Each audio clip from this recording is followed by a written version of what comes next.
ನಮಸ್ಕಾರ ಸ್ನೇಹಿತರೆ, I am Puneeth. Welcome to my official YouTube channel Puneeth forum. ಸ್ನೇಹಿತರೆ, ಇವತ್ತು ನಾವು ಪ್ರೊನೌನ್ ಬಗ್ಗೆ ತಿಳ್ಕೊಳ್ಳೋಣ. ಸರ್ವನಾಮ ಜನರಲ್ ಇಂಗ್ಲಿಷ್ ನಾವೇನು ಚಾಪ್ಟರ್ ಮಾಡ್ತಾ ಇದೀವಿ ಫಾರ್ ಗ್ರೂಪ್ ಸಿ, PDO ಮತ್ತೆ ಬ್ಯಾಂಕಿಂಗ್ ಎಕ್ಸಾಮ್ಗೋಸ್ಕರ. ಇಲ್ಲಿ ಸರ್ವನಾಮ ಅಂದ ತಕ್ಷಣ ನಿಮ್ಗೆ ಗೊತ್ತಿದೆ, ನಾಮಪದದ ಬದಲು ನಾವು ಯೂಸ್ ಮಾಡ್ತಕ್ಕಂಥದ್ದು. ಇಲ್ಲಿ ಐ ಮತ್ತೆ ಮೀ ಯಾವಾಗ ಯೂಸ್ ಮಾಡ್ತೀವಿ, ಮೈ ಮತ್ತೆ ಮೈನ್ ಯಾವಾಗ ಯೂಸ್ ಮಾಡ್ಬೇಕು ಸೆಂಟೆನ್ಸ್ ಅಲ್ಲಿ, ಯು ಮತ್ತೆ ಯುವರ್ಸ್ ಯಾವಾಗ ಯೂಸ್ ಮಾಡಬೇಕು, ಈಚ್ ಮತ್ತೆ ಐದರ್ ಅಥವಾ ಈಚ್ ಅದರ್ ಮತ್ತೆ ಒನ್ ಅನದರ್ ಅಂತಕ್ಕಂಥದ್ದು ಯಾವ ಸಂದರ್ಭದಲ್ಲಿ ಯೂಸ್ ಮಾಡಬೇಕು. ಸೊ ಇವೆಲ್ಲ ಡೀಟೇಲ್ ಆಗಿ ತಿಳ್ಕೊಳ್ಳೋಣ. ಕಂಪ್ಲೀಟ್ ಆಗಿ ಈ ಒಂದು ಗ್ರಾಮರ್ ನಮ್ಗೆ ಎಕ್ಸಾಮ್ ಪರ್ಸ್ಪೆಕ್ಟಿವ್ ಇಂದ ತಿಳ್ಕೊಳ್ಳೋಣ. Okay sir, very important. This A part two video ಅಂದ್ರೆ ಪ್ರೊನೌನ್. ಇವತ್ತು ಫಸ್ಟ್ ಚಾಪ್ಟರ್ ನೌನ್ ಬಗ್ಗೆ ಮಾಡಿದ್ದೀನಿ. ಓಕೆ, ನಾಮಪದದ ಬಗ್ಗೆ ನೋಡಿಲ್ಲ ಅಂದ್ರೆ ಲಿಂಕ್ ಡಿಸ್ಕ್ರಿಪ್ಷನ್ ಬಾಕ್ಸ್ ಅಲ್ಲಿ ಹಾಕಿರ್ತೀವಿ ಸರ್, ನೋಡಿ. ಅಥವಾ ನಮ್ಮ ಯೂಟ್ಯೂಬ್ ಚಾನಲ್ ನ ಸಬ್ಸ್ಕ್ರೈಬ್ ಮಾಡ್ಕೊಳ್ಳಿ, ಅಲ್ಲೂ ಕೂಡ ನಿಮ್ಗೆ ಸಿಗುತ್ತೆ. ಇಲ್ಲ, ನಮ್ಮ ಟೆಲಿಗ್ರಾಮ್ ಚಾನಲ್ ಇದೆ ಪುನೀತ್ ಫೋರಂ ಅಂತ, ಅದ್ರ ಲಿಂಕ್ ಡಿಸ್ಕ್ರಿಪ್ಷನ್ ಬಾಕ್ಸ್ ಅಲ್ಲಿ ಇದೆ, ಅಥವಾ ನೀವು ಸರ್ಚ್ ಮಾಡಿದ್ರೆ ಸಿಗುತ್ತೆ. ಈ ರೀತಿ ಸಿಂಬಲ್ ಇರತಕ್ಕಂಥದ್ದು, ಅಲ್ಲೂ ನಿಮ್ಗೆ ಲಿಂಕ್ ಲಭ್ಯವಿದೆ. Okay sir, fine.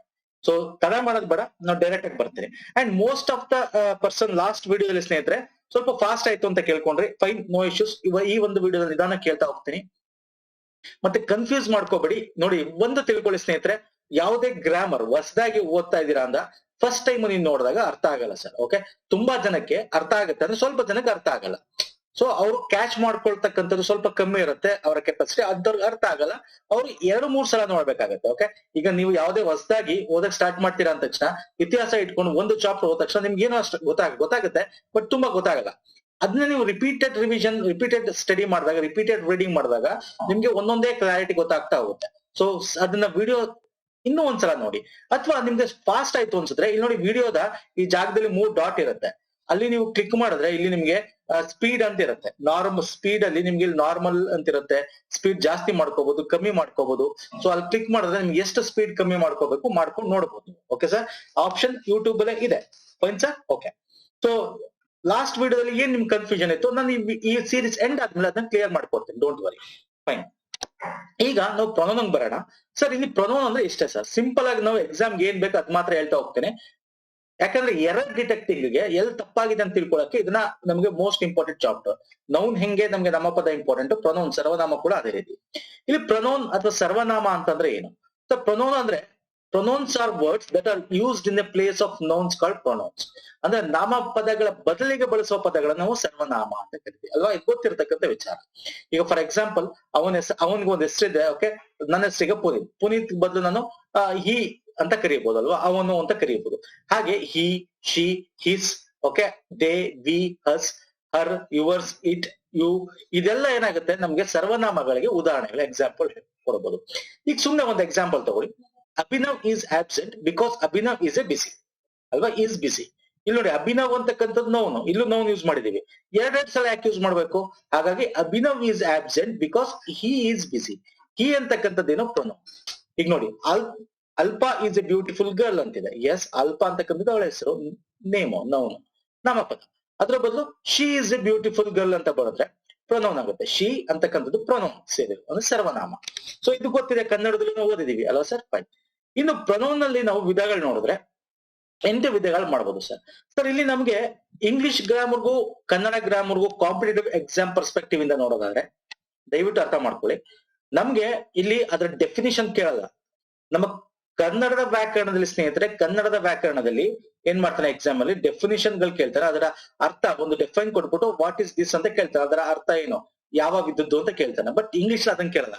ಇಂಗ್ಲಿಷ್ ಅಲ್ಲಿ ಏನ್ ಕೇಳ್ತಾನೆ, ಅದ್ರಲ್ಲಿ ಇರ್ತಕ್ಕಂಥ ಎಕ್ಸಾಂಪಲ್ಸ್ ನ ಯಾವಾಗ ಯೂಸ್ ಮಾಡ್ಬೇಕು, ಯಾವ್ದು ಎರರ್ ಏನು ಅಂತ ಕೇಳ್ತಾನೆ. ಅದರ ಅರ್ಥ ಅದರಲ್ಲಿ ಯಾವ್ದು ತಪ್ಪಾಗಿದೆ ಅಂತ ಕೇಳ್ತಾನೆ. ಅಲ್ಲಿ ನೌನ್ ಪದ ತಪ್ಪ, ವರ್ಬ್ ತಪ್ಪ, ಅಂದ್ರೆ ಕ್ರಿಯಾಪದ ತಪ್ಪಾಗಿದೆ, ನಾಮಪದ ತಪ್ಪಾಗಿದೆ, ಅದು ಸಬ್ಜೆಕ್ಟ್ ವರ್ಬ್ ಅಗ್ರಿಮೆಂಟ್ ಅಂತ ಕರಿತೀವಿ.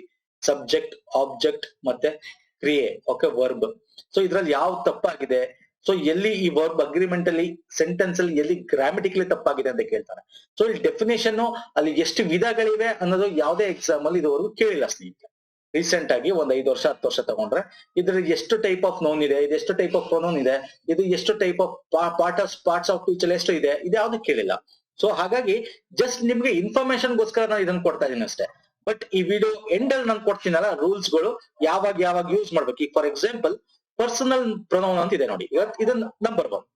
ಪ್ರೊನೌನ್ ಅಲ್ಲಿ ಸರ್ವನಾಮದಲ್ಲಿ 8 ವಿಧ. ಒಂದು ಪರ್ಸನಲ್, ಒಂದು ಪೊಸೆಸಿವ್, ಇನ್ನೊಂದು ರಿಫ್ಲೆಕ್ಸಿವ್, ಇನ್ನೊಂದು ರಿಲೇಟಿವ್ ಪ್ರೊನೌನ್, ಇನ್ನೊಂದು demonstrative pronoun, indefinite pronoun, interrogative pronoun, distributive pronoun. ಅಂದ್ರೆ ಇದು ಯಾವ, ಈಗ ಇದಕ್ಕೆ ಉದಾಹರಣೆಗಳು ಕೂಡ ಕೊಟ್ಟಿದೆ. ಈಗ ನೋಡಿ, ನಮ್ಗೆ ಇದು ಯಾವ ವಿಧ ಅನ್ನಕ್ಕಿಂತ ಈಗ ಪರ್ಸನಲ್ ಪ್ರೊನೌನ್ ಅಲ್ಲಿ ಐ ಯಾವಾಗ ಯೂಸ್ ಮಾಡ್ತೀವಿ, ಮೀ ಯಾವಾಗ ಯೂಸ್ ಮಾಡ್ತೀವಿ, ವೆರಿ ವೆರಿ ಇಂಪಾರ್ಟೆಂಟ್. ಇದ್ರಲ್ಲೇ ಎರರ್ ಡಿಟೆಕ್ಟಿಂಗ್ ಅಲ್ಲಿ ನಮಗ್ ಕೇಳ್ತಾನೆ. ಓಕೆ, ಪೊಸೆಸಿವ್ ಪ್ರೊನೌನ್ ಅಲ್ಲಿ ಮೈ ಮತ್ತೆ ಮೈನ್ ಯಾವಾಗ ಯೂಸ್ ಮಾಡ್ತೀವಿ, ಯುವರ್ಸ್ ಯಾವಾಗ ಯೂಸ್ ಮಾಡ್ತೀವಿ, ಯುವರ್ ಯಾವಾಗ ಯೂಸ್ ಮಾಡ್ತೀವಿ. ಓಕೆ, ಯುವರ್ಗೂ ಯುವರ್ಸ್ಗೂ ಏನ್ ಡಿಫ್ರೆನ್ಸ್, ಯಾವಾಗ ವರ್ಬ್ಗಿಂತ ಮುಂಚೆ ನಾವು ನೌನ್ಗಿಂತ ಮುಂಚೆ ಯುವರ್ಸ್ ಯೂಸ್ ಮಾಡ್ತೀವ, ನೌನ್ ಆದ್ಮೇಲೆ ನಾಮಪದ ಆದ್ಮೇಲೆ ಯುವರ್ಸ್ ಯೂಸ್ ಮಾಡ್ತೀವ, ಇದು ನಮಗೆ ಬೇಕಾಗಿರ್ತಕ್ಕಂಥದ್ದು. ಓಕೆ, ಇನ್ನು ರಿಫ್ಲೆಕ್ಸಿವ್ ಪ್ರೊನೌನ್, ಇಲ್ಲೂ ಕೂಡ ಅದೇ ರೀತಿ. Relative pronoun whose, who, which, that ಯಾವಾಗ ಯೂಸ್ ಮಾಡ್ತೀವಿ. ಈಗ ನೋಡಿ, ದಿಸ್ಗೂ ದೀಸ್ಗೂ ಏನ್ ಡಿಫ್ರೆನ್ಸ್, ಯಾವ ಟೈಮ್ ಅಲ್ಲಿ ಇದನ್ನ ಯೂಸ್ ಮಾಡ್ತೀವಿ ಅಲ್ವಾ. ದಿಸ್ ಮತ್ತೆ ದಟ್ ಅಂತಕ್ಕಂಥದ್ದು ಯಾವಾಗ ಯೂಸ್ ಮಾಡ್ತೀವಿ, ದೀಸ್ಗೂ ದೋಸ್ಗೆ ಏನ್ ಡಿಫ್ರೆನ್ಸ್ ಇದು. ಮತ್ತೆ ಇಲ್ಲಿ ಒನ್, ಎನಿ, ಮೆನಿ ಯಾವಾಗ ಯೂಸ್ ಮಾಡ್ತೀವಿ, ಆಲ್ ಯಾವಾಗ ಯೂಸ್ ಮಾಡ್ತೀವಿ. ಮತ್ತೆ ಇಲ್ಲಿ ಹೂಸ್ಗೂ ಏನ್ ಡಿಫ್ರೆನ್ಸ್, ಯಾವ ಟೈಮ್ ಅಲ್ಲಿ ಇದನ್ನ ಯೂಸ್ ಮಾಡ್ತೀವಿ. ಇಂಟರೋಗೇಟಿವ್ ಪ್ರೊನೌನ್ ಅಲ್ಲಿ ಇದರ ವಿಧ. ಓಕೆ, ಡಿಸ್ಟ್ರಿಬ್ಯೂಟಿವ್ ಪ್ರೊನೌನ್ ಅಂತಿದೆ, ಅದರಲ್ಲಿ ಈಚ್, ಎವ್ರಿ ಒನ್, ಐದರ್, ನೈದರ್ ಅಂತಿದೆ. ಈಚ್ ಅಂತ ಯಾವಾಗ ಯೂಸ್ ಮಾಡ್ತೀವಿ, ಐದರ್ ಯಾವಾಗ ಯೂಸ್ ಮಾಡ್ತೀವಿ, ಇದು ನಮಗೆ ಇಂಪಾರ್ಟೆಂಟ್. ಇದ್ರ ಮೇಲೆ ನಿಮ್ಗೆ ಕಂಡುಹಿಡಿಯಕ್ಕೆ ಕೊಡ್ತಾನೆ, ಆಗ ನಿಮ್ಗೆ ಎಲ್ಲಿ ಎರರ್ ಇದೆ ಅಂತ ಹೇಳ್ಬೇಕಾಗತ್ತೆ. ಇದು ಪ್ರೊನೌನ್ಸ್ ಬೇಸ್ಡ್ ಅಂದ್ರೆ ಸರ್ವನಾಮ ಬೇಸ್ಡ್ ಎರರ್ ಡಿಟೆಕ್ಟಿಂಗ್ ಈಸಿ ಆಗುತ್ತೆ. ಫೈನ್. ಇಲ್ಲಿ ನಾನು ಏನ್ ಮಾಡ್ತೀನಿ ಸರ್, ಈ ಎಲ್ಲ ಪದಗಳನ್ನ ಇಲ್ಲಿ ನೋಡಿ, ಈ ಎಲ್ಲ ಸರ್ವನಾಮಗಳ ಉದಾಹರಣೆ, ಇದು ಸರ್ವನಾಮ, ಇದು ಸರ್ವನಾಮ, ಇದು ಸರ್ವನಾಮ, ಇದು ಸರ್ವನಾಮ, ಅಂದ್ರೆ ಡಿಫ್ರೆಂಟ್ ನಮ್ಗೆ ಟೈಪ್ಸ್ ಅಡಿಯಲ್ಲಿ ಬರ್ತಕ್ಕಂಥದ್ದು. ಅದ್ರ ಬಗ್ಗೆ ಡಿಸ್ಕಸ್ ಮಾಡ್ತೀನಿ, ಬೇಗ ಡಿಸ್ಕಸ್ ಮಾಡ್ತೀನಿ. ಬಟ್ ಇದೆಲ್ಲನೂ ನಾವು ಒಂದು ಗುಂಪಾಗಿ ಮಾಡ್ಕೊಂಡ್ರೆ ನಾಮಿನೇಟಿವ್, ಆಬ್ಜೆಕ್ಟಿವ್, ಪೊಸೆಸಿವ್ ಅಂತ ಕರೀಬಹುದು. ಇದು ನಮ್ಗೆ ಆಕ್ಚುಲಿ ಇಲ್ಲಿ ಏನಿದೆ ಪರ್ಸನಲ್ ಪ್ರೊನೌನ್ ಅಂತಿದೆಯಲ್ಲ, ಇದ್ರ ಅಡಿಗೆ ತಗೋಬಹುದು. ಅದನ್ನ ಇದ್ರ ಅಡಿಗೆನೆ 3 ವಿಧ ಮಾಡ್ಕೋಬಹುದು. ಬಟ್ ಈ 3 ಗುಂಪು ಇದೆಯಲ್ಲ ತುಂಬಾ ಇಂಪಾರ್ಟೆಂಟ್. ಯಾಕಂದ್ರೆ ಈಗ ಒಂದ್ ಎಕ್ಸಾಂಪಲ್ ಹೇಳ್ತೀನಿ ನೋಡಿ, ಇದು ಎಕ್ಸಾಂಪಲ್ ಕೇಳಿತಾನೆ. ಏನ್ ಕೇಳ್ತಾನೆ, ಅವನು, ನಾನು, ನೀನು ಆಟ ಆಡಕ್ ಹೋಗೋಣ ಬನ್ನಿ. ಈಗ ಹೆಂಗೆ, you, he and I will play a game. Okay, ಇಲ್ಲಿ ನೋಡಿ, ಇಲ್ಲಿ ಐ ಮತ್ತೆ ವಿ ಅಂತಕ್ಕಂಥದ್ದು ಇದೆಯಲ್ಲ, ಇದು ನಾಮಿನೇಟಿವ್. ಹೇಳ್ತೀನಿ, ಬರ್ತೀನಿ. What is nominative, what is objective ಎಲ್ಲ ಕ್ಲಿಯರ್ ಮಾಡ್ಕೊಡ್ತೀನಿ, ಡೋಂಟ್ ವರಿ. ತಾಳ್ಮೆಯಿಂದ ಕೊನೆ ತನಕ ವಿಡಿಯೋ ನೋಡಿ ಸ್ನೇಹಿತರೆ. You will get more information, ತುಂಬಾ ಒಳ್ಳೆ ಇನ್ಫಾರ್ಮೇಶನ್ ಸಿಗುತ್ತೆ ನಿಮ್ಗೆ. ಓಕೆ, ಇಲ್ಲಿ ನಾಮಿನೇಟಿವ್ ಅಂತಂದ್ರೆ ಅರ್ಥ ಏನು, ಯಾಕಂದ್ರೆ ನಾನು 2-3 4 ಬುಕ್ ಇಂದ ತಗೊಂಡ್ಬಂದಿರೋದು. ಇದು ಬುಕ್ ಅಲ್ಲಿರೋದು ಓದಕ್ಕೋದ್ರೆ ತುಂಬಾ ಜನಕ್ಕೆ ಅರ್ಥ ಆಗಲ್ಲ. ಓಕೆ, ಹಾಗಾಗಿ ವೆರಿ ಇಂಪಾರ್ಟೆಂಟ್. ನಾಮಿನೇಟಿವ್ ಅಂತಂದ್ರೆ ಏನ್ ಅನ್ಕೋಬಹುದು, ಸಬ್ಜೆಕ್ಟ್ ಅನ್ಕೋಬಹುದು ಸರ್. ಸಬ್ಜೆಕ್ಟ್ ಅಂದ್ರೆ ಸರ್, ಈಗ ನಮ್ಮ ಕನ್ನಡದಲ್ಲೂ ಸಬ್ಜೆಕ್ಟ್, ಆಬ್ಜೆಕ್ಟ್, ವರ್ಬ್ ಅಂತ ಹೇಳ್ತೀವಿ ಅಲ್ವಾ. ಈಗ ಸಬ್ಜೆಕ್ಟ್ ಅಂದ್ರೆ ಏನು, ಈಗ ನನ್ನಿಂದ ನಾನು ಏನ್ ಮಾಡ್ತಾ ಇದ್ದೀನಿ ಅಂದ್ರೆ ಯಾರ ಮೇಲೆ ಮಾಡ್ತಾ ಇದ್ದೀನಿ, ಯಾರ ಮೇಲೆ ಕ್ರಿಯೆ ಆಗ್ತಾ ಇದೆ, ಅದು ಆಬ್ಜೆಕ್ಟ್ ಆಗುತ್ತೆ ಅಲ್ವಾ. ಅದನ್ನ ಆಬ್ಜೆಕ್ಟಿವ್ ಅಂತ ಕರಿತೀವಿ, ಆಬ್ಜೆಕ್ಟ್ ಅಂತ ಕರಿತೀವಿ. ಸೊ ಸಬ್ಜೆಕ್ಟ್, ನಾಮಿನೇಟಿವ್ ಅಂದ್ರೆ ಸಬ್ಜೆಕ್ಟ್ ಅಂತ ಅನ್ಕೊಳ್ಳಿ, ಆಬ್ಜೆಕ್ಟ್ ಅಂತ ಅನ್ಕೊಳ್ಳಿ. ಪೊಸೆಸಿವ್ ಅಂದ್ರೆ ನಮ್ಮ ಭಾವನೆ, ಅಂದ್ರೆ ನಮ್ಮದು, ನನ್ನದು, ಅವರದು ಅಂತ ಹೇಳ್ತಕ್ಕಂಥದ್ದು ಪೊಸೆಸಿವ್. ಸೊ ಹಿಂಗೆ ನಾವು ಗ್ರೂಪ್ ಮಾಡ್ಕೊಂಬೋಣ. ಈಗ ಇಲ್ಲಿ ಐ ಮತ್ತೆ ವಿ ಇದೆ, ಇದು ಫಸ್ಟ್ ಪರ್ಸನ್ಗೆ ಯೂಸ್ ಮಾಡ್ತೀವಿ. ಹೇಳ್ತೀನಿ. ಯು ಇದೆ, ಸೆಕೆಂಡ್ ಪರ್ಸನ್ಗೆ ಯೂಸ್ ಮಾಡ್ತೀವಿ. ಈಗ ಹಿ, ಶಿ, ಇಟ್, ದೇ ಅಂತಕ್ಕಂಥದ್ದು ಥರ್ಡ್ ಪರ್ಸನ್ಗೆ ಯೂಸ್ ಮಾಡ್ತೀವಿ ನಾಮಿನೇಟಿವ್. ಸೊ ಈ ಗ್ರೂಪ್ ಇದೆಯಲ್ಲ, ಇದು ಫಸ್ಟ್ ಪರ್ಸನ್ ಗ್ರೂಪ್. ಈಗ ನೋಡಿ, ಫಾರ್ ಎಕ್ಸಾಂಪಲ್ ಒಂದು ಸೆಂಟೆನ್ಸ್ ಕೊಡ್ತಾನೆ ನಿಮ್ಗೆ. ಈಗ you, he and I will play a game ಅಂತಿದೆ. ವಿಲ್ ಪ್ಲೇ ಎ ಗೇಮ್ ಅಂತ ಇದೆ ಸೆಂಟೆನ್ಸ್ ಅಂತ ಅನ್ಕೊಳ್ಳಿ. ಇಲ್ಲಿ ದಯವಿಟ್ಟು ಅರ್ಥ ಮಾಡ್ಕೊಳ್ಳಿ, ಇಲ್ಲಿ ಫಸ್ಟ್ ಯು ಬರದ್ವಿ ಅಲ್ವಾ, ಸಾರಿ ಹಿ ಬರದ್ವಿ, ಸೆಕೆಂಡ್, ಥರ್ಡ್ ಐ ಬರದ್ವಿ. ಈ ಸೆಂಟೆನ್ಸ್ ಸರಿನಾ, ತಪ್ಪಾಗುತ್ತೆ. ನೋಡಿ ಯಾಕೆ ಹೇಳ್ತಾ ಇದೀನಿ ಇದನ್ನಂದ್ರೆ, ಯಾವಾಗ್ಲೂ ಫಸ್ಟ್ ನಾವು ಈ ತರ 3 ಜನ ಇದ್ದಾಗ ಥರ್ಡ್ ಪರ್ಸನ್ ಬರೀಬೇಕು. ಥರ್ಡ್ ಪರ್ಸನ್ ಅಂದ್ರೆ ಸರ್, ಹಿ ಆಗಿರ್ಬೋದು, ಅವ್ನು ಹಿಮ್ ಆಗಿರ್ಬೋದು, ಹಿಸ್ ಆಗಿರ್ಬೋದು, ಶಿ, ಹಂಗೆ. ಈಗ ಥರ್ಡ್ ಪರ್ಸನ್ ಅಂದ್ರೆ ಹಿ. ಹೆಂಗ್ ಬರಿಬೇಕು ಈ ಸೆಂಟೆನ್ಸ್ ನ, ಫಸ್ಟ್ ಥರ್ಡ್ ಪರ್ಸನ್ ಬರಿಬೇಕು, ಆಮೇಲೆ ಸೆಕೆಂಡ್ ಬರಿಬೇಕು. ಸೆಕೆಂಡ್ ಯಾವ್ದು ಸರ್, ಇಲ್ಲಿ ಯು ಆಗಿರ್ಬೋದು, ಯುವರ್ಸ್ ಆಗಿರ್ಬೋದು, ಅದು you, he, you and I. Okay, I will go to play a game, ಏನೋ ಒಂದು. ಓಕೆ, ಸೊ ಇಲ್ಲಿ ಥರ್ಡ್ ಪರ್ಸನ್ ಫಸ್ಟ್ ಬರಬೇಕು, ಸೆಕೆಂಡ್ ಪರ್ಸನ್ ಫಸ್ಟ್ ಬರಬೇಕು, ಆಮೇಲೆ ಫಸ್ಟ್ ಪರ್ಸನ್ ಫಸ್ಟ್ ಬರಬೇಕು. ಇದನ್ನ ಕೇಳಿದಾನೆ ಎಕ್ಸಾಮ್. ಈ ಸೆಂಟೆನ್ಸ್ ಕೊಟ್ಟು ತಪ್ಪು ಯಾವುದು, ಎಲ್ಲಿ ತಪ್ಪಾಗಿದೆ ಅಂತ ಕೇಳ್ಬೋದು. ಓಕೆ, ಹಿಂಗೆ. ಸೊ ಈಗ ನಾನು ಇದ್ರ ಬಗ್ಗೆ ಇನ್ನೂ ಡೀಟೇಲ್ ಡಿಸ್ಕಸ್ ಮಾಡ್ತೇವೆ. ಒಂದಷ್ಟು ರೂಲ್ಸ್ ಗಳಿವೆ, ಯಾವಾಗ ಐ ಮತ್ತೆ ಯಾವಾಗ ವಿ. ಈಗ ಫಾರ್ ಎಕ್ಸಾಂಪಲ್ ಇಲ್ಲೇ ತಗೊಂಡ್ರೆ ಐ ಮತ್ತೆ ಮೀ ಯಾವಾಗ ಯೂಸ್ ಮಾಡ್ಬೇಕು, ಓಕೆ, ಯು ಮತ್ತೆ ಯುವರ್ಸ್ ಯಾವಾಗ ಯೂಸ್ ಮಾಡ್ಬೇಕು ಅಲ್ವಾ, ಇದು ಶಿ, ಹಿಮ್, ಹೀಗೆ ಇದ್ರ ಡಿಫ್ರೆನ್ಸ್ ಇದೆ. ಇದು ಓದ್ಕಿಂತ ಮುಂಚೆ ನಾ ಏನ್ ಮಾಡ್ತೀನಿ ಗೊತ್ತಾ ಸ್ನೇಹಿತರೆ, ಈಗ ನಾ ಇಲ್ಲೊಂದು ಲಿಸ್ಟ್ ಕೊಟ್ಟೆ 8, ಇದ್ರದ ನಾನು ಒಂದು ಡೆಫಿನೇಷನ್ ಹೇಳ್ಬಿಡ್ತೀನಿ ಅಷ್ಟೇ. ಇಲ್ಲಿ ಏನಿಲ್ಲ, ಇದು ನಮ್ಗೆ ಎಕ್ಸಾಮ್ ಬೇಕಾಗಿಲ್ಲ, ಬಟ್ ತಿಳ್ಕೊಳ್ಳಿ. ಯಾಕಂತಂದ್ರೆ ನಿಮ್ಗೆ ಮಧ್ಯ ಮಧ್ಯ ನಾನು ಏನಾದ್ರು ಪರ್ಸನಲ್ ಪ್ರೊನೌನ್ ಅಥವಾ ಆಬ್ಜೆಕ್ಟಿವ್ ಅಥವಾ ಇನ್ನೊಂದು ಬೇರೆ ಬೇರೆ ಪ್ರೊನೌನ್ ಹೆಸರು ಯೂಸ್ ಮಾಡಿದಾಗ ನಿಮ್ಗೆ ಗೊತ್ತಿರಬೇಕು.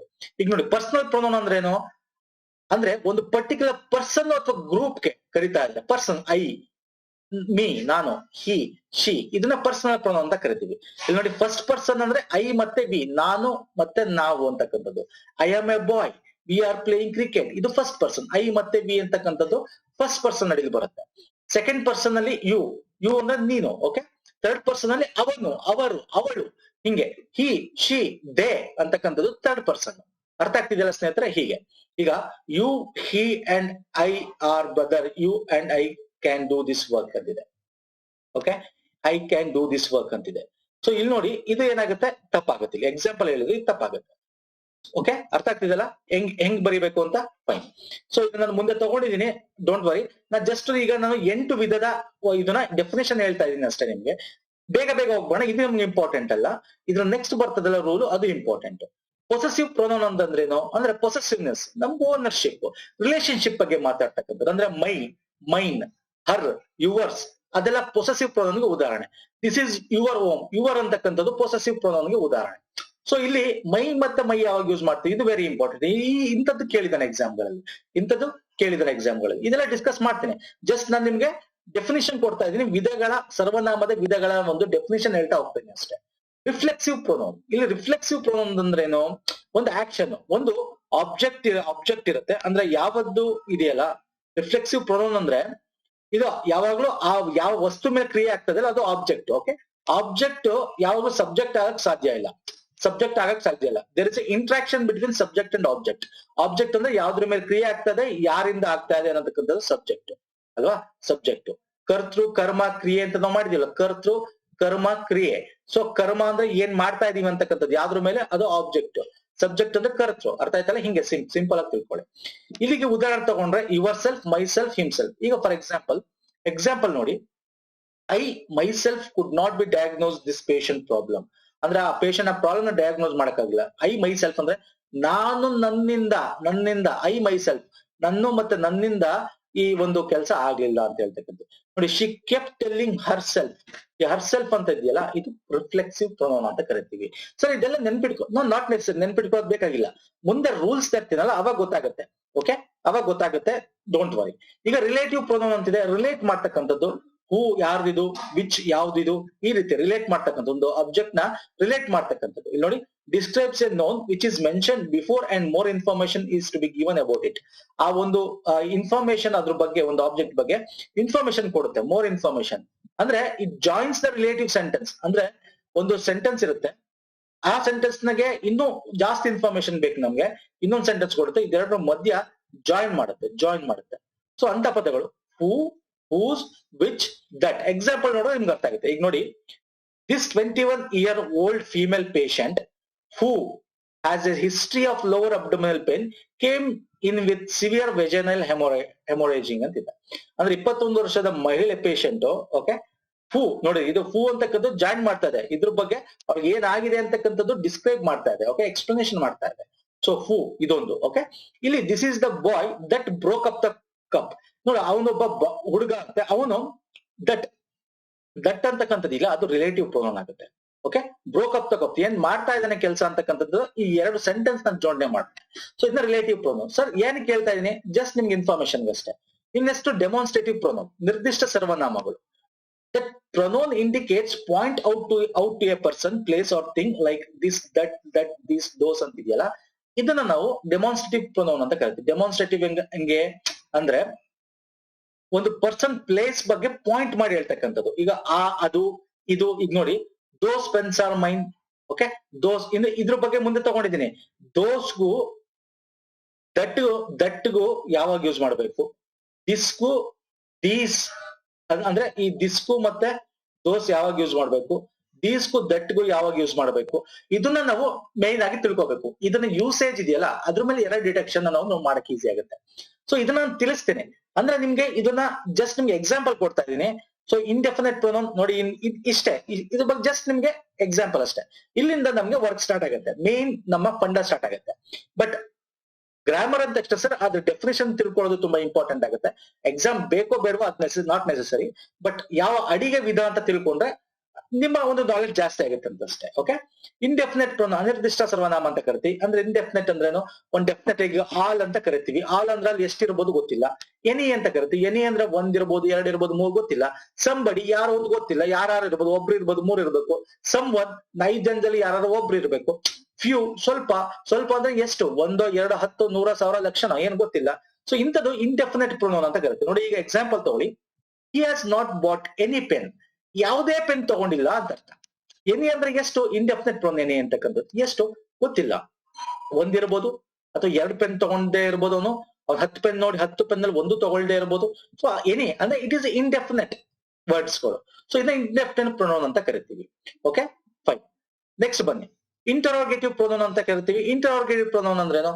ಇಂಟರೋಗೇಟಿವ್ ಅಂದ್ರೆ ಅದೇ ಹೇಳುತ್ತೆ ಸರ್, ಪ್ರಶ್ನೆ ಮಾಡ್ತಕ್ಕಂಥ. ಹೂ, ವಾಟ್, ವಿಚ್, ದೋಸ್, ಹೂಮ್ ಅಂತಕ್ಕಂಥದ್ದು. ನೋಡಿ ಎಕ್ಸಾಂಪಲ್ ನೋಡಿ, which of this movie do you like most? ಈ ಮೂವಿ ಅಂದ್ರೆ ಸಿನಿಮಾಗಳಲ್ಲಿ ನಿಮ್ಗೆ ಯಾವ್ದು ಇಷ್ಟ, ವಿಚ್. ಓಕೆ, ಇದನ್ನ ಇಂಟರೋಗೇಟಿವ್ ಪ್ರೊನೌನ್ ಅಂತ ಕರಿತೀವಿ. ಸಿಂಪಲ್ ಆಗಿ ತಿಳ್ಕೊಳ್ಳಿ ಸಾಕು. ಡಿಸ್ಟ್ರಿಬ್ಯೂಟಿವ್ ಪ್ರೊನೌನ್ ಅಂದ್ರೇನು? ಡಿಸ್ಟ್ರಿಬ್ಯೂಟ್ ಮಾಡ್ತಕ್ಕಂಥದ್ದು. ಈಚ್ ಯಾವಾಗ ಯೂಸ್ ಮಾಡ್ತೀವಿ? ಓಕೆ, ಎವ್ರಿ ಒನ್ ಅಂದ್ರೆ ಎಲ್ಲಾರು ಯಾವಾಗ ಯೂಸ್ ಮಾಡ್ತೀವಿ? ಐದರ್ ಯಾವಾಗ ಯೂಸ್ ಮಾಡ್ತೀವಿ? ನೈದರ್ ಯಾವಾಗ ಯೂಸ್ ಮಾಡ್ತೀವಿ? ಇದು ಎಕ್ಸಾಮ್ ಅಲ್ಲಿ ಕೇಳ್ತಕ್ಕಂಥದ್ದು. ಸರ್ ಇದು ವಿಧಗಳಲ್ಲಿ ಯಾವ್ದು ಯಾವ್ದ್ರ ಕೆಳಗಡೆ ಬರುತ್ತೆ ಅಂತ ನಾನು ನಿಮ್ಗೆ ಹೇಳಿದೆ. ಇದು ನಿಮ್ಗೆ ಅಷ್ಟು ಇಂಪಾರ್ಟೆಂಟ್ ಅಲ್ಲ. ಈಗ ಬರುತ್ತಲ್ಲ, ಈಗ ಇಂಪಾರ್ಟೆಂಟ್. ಈಗ ನಿಮ್ಗೆ ವೆರಿ ವೆರಿ ಇಂಪಾರ್ಟೆಂಟ್, ಕಾನ್ಸಂಟ್ರೇಷನ್ ಇಟ್ಟು ಕೇಳಿ. ಓಕೆ, ನಾಮಿನೇಟಿವ್, ಆಬ್ಜೆಕ್ಟಿವ್, ಪೊಸೆಸಿವ್ ಅಂತ ನಾವು ಈ ಒಂದು ಪರ್ಸನಲ್ ಏನೋ ಸರ್ವನಾಮದ ಪ್ರೊನೌನ್ ಕಡೆ ತಗೊಂಡಿದ್ವಿ. ಇಲ್ಲಿ first person, second person, third person ನೋಡಿದ್ವಿ ಅಲ್ವಾ?